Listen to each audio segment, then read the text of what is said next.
Hey everyone, in this video, I'm going to show you on how you can use Savana coupon code. So the very first thing that you need to do is to find a working coupon code. So you can visit on Grab on Savana by Urbanic coupons page. So in here, and then you just have to click show coupon code or find any coupon that you can have or find.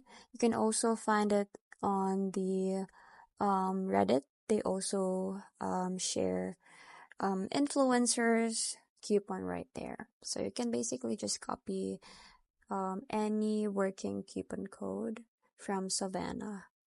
So after that is just go to Savana's website or application and add items to your cart. And then once you proceed to the checkout page, you have to paste the coupon code into the apply coupon code field. So you just have to click on apply and the discount should reflect on your total price. So just a pro tip, ensure that nothing else replaces your clipboard. So if the code fails, you have to return to grab on and copy again, which is the coupon.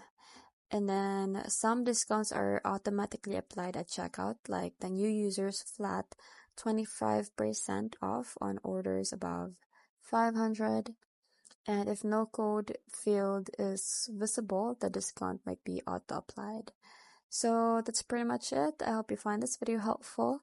Thanks for watching, and I'll see you in my next one. Bye!